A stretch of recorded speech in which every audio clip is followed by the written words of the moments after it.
September 1799. Devil's Bridge is not a metaphor, it's a real place. A wooden bridge spanning a chasm in the Swiss Alps, the Schellenen Gorge, with the Reuss River roaring below so loudly that commands were inaudible. The French had dismantled the decking and held the opposite bank with cannons. According to every military textbook of the era, and even modern ones, this was a dead end. The operation was over. You'd turn the army around, write a report about the retreat, search for an alternate route on the map, or admit defeat. Any normal general would have done precisely that. But Russian General Alexander Suvorov was not a normal man. Truly. Men, secure those sashes. Aye, sir. He ordered officers' sashes and soldiers' shirts to be tied together to form a makeshift rope, which was then thrown across the gap. While some maintained fire on the French bank, others climbed across this perilous construction above the abyss. They didn't cross heroically, like in a movie. They climbed with gritted teeth, cursing, losing men into the water. But they made it across. The French retreated. The bridge was repaired with logs from the nearest barn. The entire operation took only a few hours. Suvorov then pressed on, over the Rostock Pass, through waist-deep snow without proper provisions, because the Austrians, allies, mind you, had failed to deliver the promised mules and supplies. They didn't just abandon the Russians, but more on that later. Remember this detail about the Austrians. It's not a coincidence. It's key to the whole story. Meanwhile, Napoleon, sitting in hot Egypt with trembling hands and a twitching eye, read dispatches stating that in his absence, the French Republican army had squandered all his conquests in northern Italy, all because of an old Russian grandpa, whose army of ragamuffins was already threatening Paris. So, who exactly was Alexander Suvorov, and why did all of Europe genuinely fear him? Sit back. An intriguing story awaits.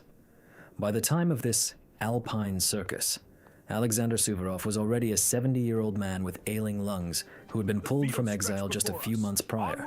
Yes, exile. More on that later. Because without him, the anti-Napoleonic coalition was collapsing at freefall speed. Austria was losing. Britain was funding, but not eager to fight. The Russian corps in Italy was stalled. And then Paul I, the Russian emperor, a man with a very specific view of reality, metaphorically called Suvorov and said, "Help us out." Suvorov's reply was roughly, "I'm coming." No negotiation, no conditions, just, "I'm coming." The goal was to stop the French army, which continued its offensive after Napoleon's departure for Egypt. 5 months before the Alps, spring 1799, northern Italy. Alexander Suvorov had so thoroughly routed the French army that evacuation was seriously discussed in Paris. The Battle of the Adda in April, Trebia in June, Novi in August. 3 crushing defeats in 4 months. French generals, Moreau, MacDonald, Joubert, not incompetent men, students of revolutionary warfare, were defeated by him so swiftly and painfully that they barely had time to reposition. Suvorov moved at a speed then considered physically impossible for an army, 40 to 50 kilometers a day, without the burden of baggage trains, without ceremonial maneuvers. The French would set up their defenses, and he would already be gone, appearing from another direction. This wasn't textbook tactics. It was his personal military philosophy, which he himself formulated in 3 words: eye, speed, onslaught. Concise, unembellished. It worked flawlessly. But here's a twist that few remember. In August 1799, when Suvorov could have marched on Paris, he genuinely could have. The French army in Italy was virtually annihilated. The Austrian Imperial War Council, the Hofkriegsrat, sent him a new order. Instead of Paris, he was to go to Switzerland. There, he was to link up with Rimsky-Korsakov's corps and press into France from the east. Suvorov was furious. He understood that while he marched into the mountains, the French would gain time to regroup. He wrote to St. Petersburg, calling it a strategic blunder. He was not listened to. The Austrians insisted. And here again, the Austrians. The very ones who would later fail to deliver mules and food. Why did the Austrians do this? The official version was strategic considerations. The real reason was that they feared Suvorov would take Paris and Russia would gain too much political leverage. Allies, indeed. The 18th century, grand politics. Everyone smiled, and everyone sabotaged each other. Suvorov understood this perfectly, and made no secret of his opinion of the Austrian command. His letters from that period are a genre unto themselves. They want to fight their own way, which is to say, not at all. That was the milder version of his assessments. And now imagine, France could have been finished in 1799, but Austria betrayed the Russians, only to later pay the price when Napoleon simply annihilated the Austrians. Let's move on. The Swiss campaign began in September 1799 and immediately went awry. Rimsky-Korsakov's corps, 27,000 Russian soldiers whom Suvorov was supposed to support, had already suffered a crushing defeat from Messena near Zurich by the time Suvorov arrived. They had been hit hard, 8,000 casualties in 2 days, a retreat, a virtual rout. Messena, the French marshal whom Napoleon would later call the child of victory, acted quickly and attacked piecemeal. While Suvorov was climbing over the St. Gotthard Pass, a mountain pass at an altitude of 2,100 meters, in September, with snow and fog, Messena had already dealt with Korsakov and was turning to face Suvorov. 70,000 French against 21,000 Russians, without food, without mules, on mountain trails. And now, Devil's Bridge. Now you understand why it wasn't heroism, but a professional driven into a corner with simply nowhere else to go. To retreat meant to die in the mountains from cold and hunger. To stand still meant the same. The only way out was forward, through French positions, over the passes, to the valley. Suvorov made it through. He lost about 5,000 men out of 21,000, on the battlefield, from cold or missing. He led the rest out. The French never managed to encircle him, though they had every opportunity. Massena would later say that he would trade all his victories for that one retreat by Suvorov. Seriously, such a quote is recorded. An enemy, Napoleon's best marshal, would have given up all his victories. Now, about how it ended. Suvorov emerged from the Alps in October 1799. Alive, with his army, technically undefeated. He had not lost a single battle in this campaign. Even at Devil's Bridge, the French were repelled. Paul I bestowed upon him the title of Generalissimo, the highest military rank in Russia, held by only one other person before him, Menshikov, under Peter I. It seemed like a triumph. Curtain, applause, retirement on his laurels. No. Concurrently with the Alpine campaign, something went wrong at court. Suvorov had violated one of Paul I's favorite orders regarding Prussian military regulations. Paul I adored Prussian military uniforms, Prussian parade steps, Prussian wigs, and other superficial military displays. Suvorov openly called all of it servility to Prussian customs and theater, forbade his soldiers from powdering their queues, and demanded combat readiness, not parade smartness. There was a fundamental clash of views between them, and before the Swiss campaign, Suvorov had already paid the price for this once. In 1797, Paul I dismissed him and placed him under house arrest at his estate in Konchanskoye, Novgorod Governorate. Just like that, because his style was not to the emperor's liking. This right here, is the most insane part of the whole story.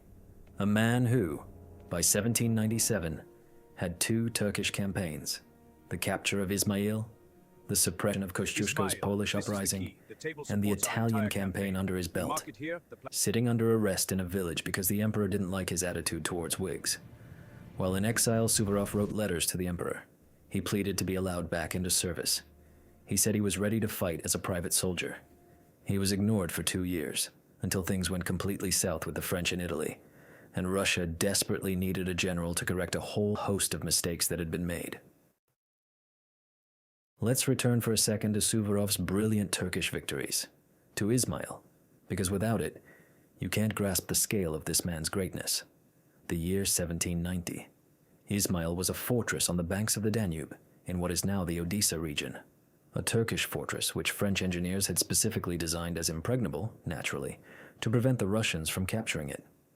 Walls 6 to 8 meters high, like a 7-story building, a moat 12 meters wide and 6 to 10 meters deep, 35,000 Turkish soldiers inside, 265 cannons. 3 Russian generals before Suvorov tried to take Izmail and retreated. Potemkin, the most serene prince, Catherine II's favorite, effectively the second most powerful man in the empire, wrote Suvorov a letter.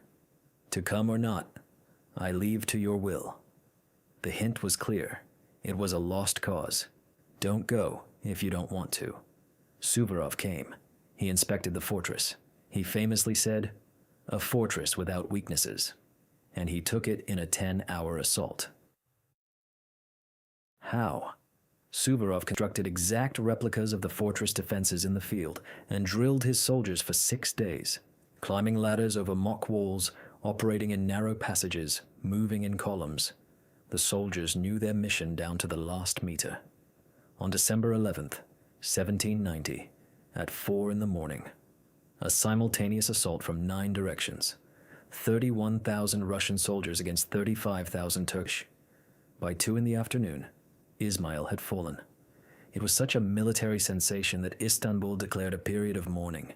European newspapers wrote that it was impossible.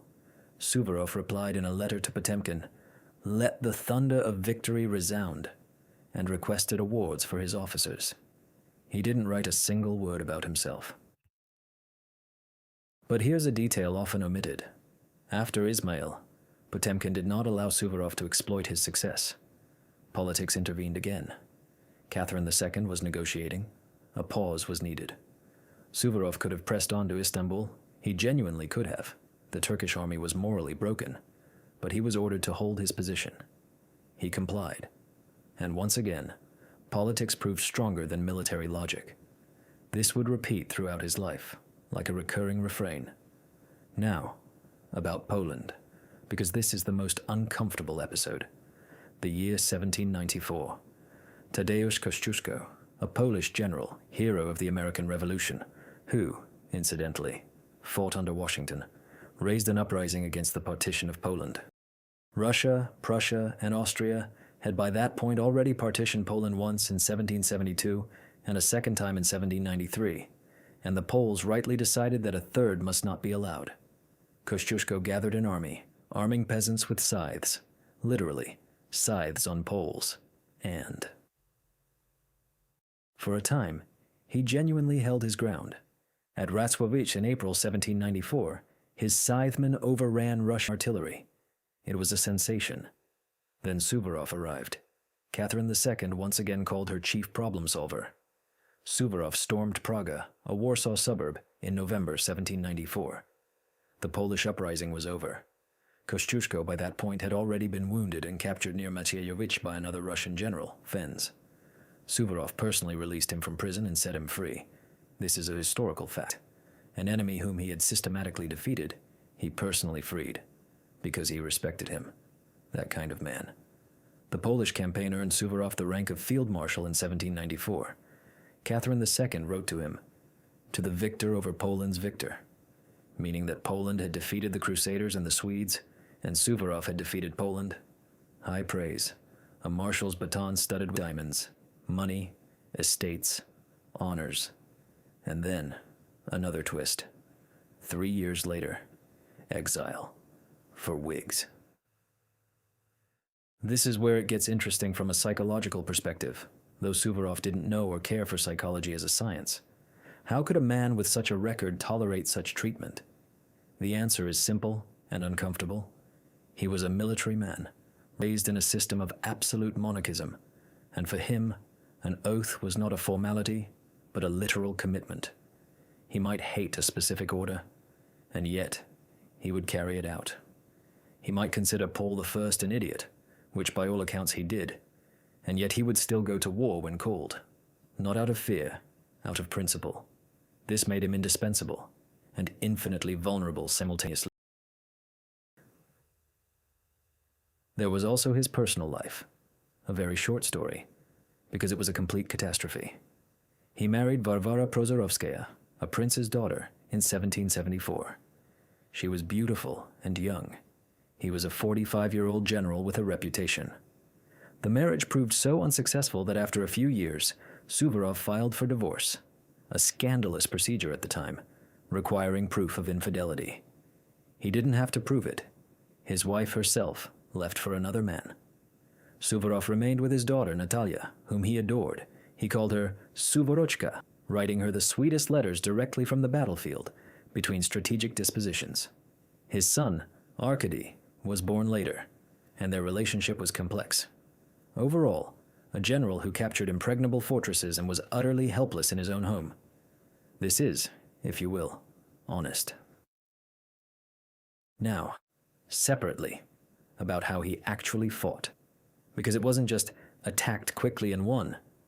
It was an entire system that Suvorov developed over 40 years, and which he laid out in his treatise, The Science of Victory, written, incidentally, not for generals, but for non-commissioned officers and rank-and-file soldiers, in plain language, short phrases, without Latin or theoretical constructs. A bullet is a fool. A bayonet is a hero. That's from there. It sounds like an anecdote, but behind it lies a specific tactic. Don't waste ammunition on skirmishes. Engage in close combat. There. It's your bayonet against theirs, and psychology matters more than technique. French soldiers of the Revolutionary Wars were desperate fighters, but Suvorov's soldiers consistently outfought them in close combat, because they were specifically prepared for it. Alexander Suvorov introduced practices that seem obvious today but were revolutionary at the time. First, explaining orders. Before each battle, officers communicated to every soldier not just go there, but why, what was happening to their right and left, and what to do if their commander was incapacitated. This was called every soldier knows his maneuver. In 18th century European armies, this simply didn't exist. A soldier was a cog who was expected to follow orders without thinking.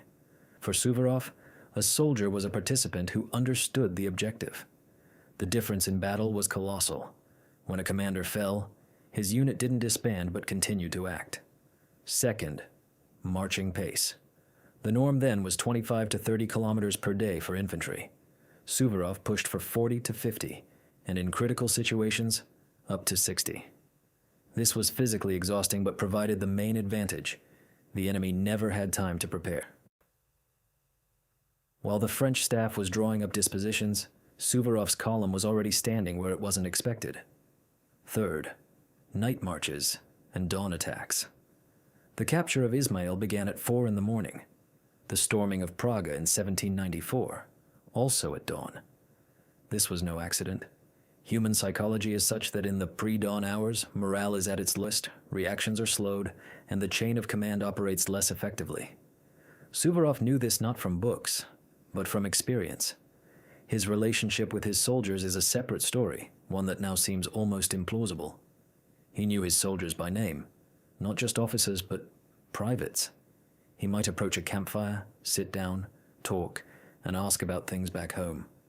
By 18th century standards, when a soldier was considered little more than state-owned livestock, this was so unusual that contemporaries described it with astonishment. Austrian officer Mack, who came to negotiate with Suvorov in 1799, the same Mack who would later surrender at Ulm to Napoleon with 30,000 soldiers, wrote in a report that the Russian general treats the lower ranks as human beings, which has an extraordinary effect on them. This was not kindness. It was a management strategy. A soldier who knows that his commander knows his name fights differently. Suvorov understood this 100 years before it was studied in business schools. His eccentricities are a genre all their own. He would jump up at 4 in the morning and crow like a rooster to wake the camp. He genuinely crowed.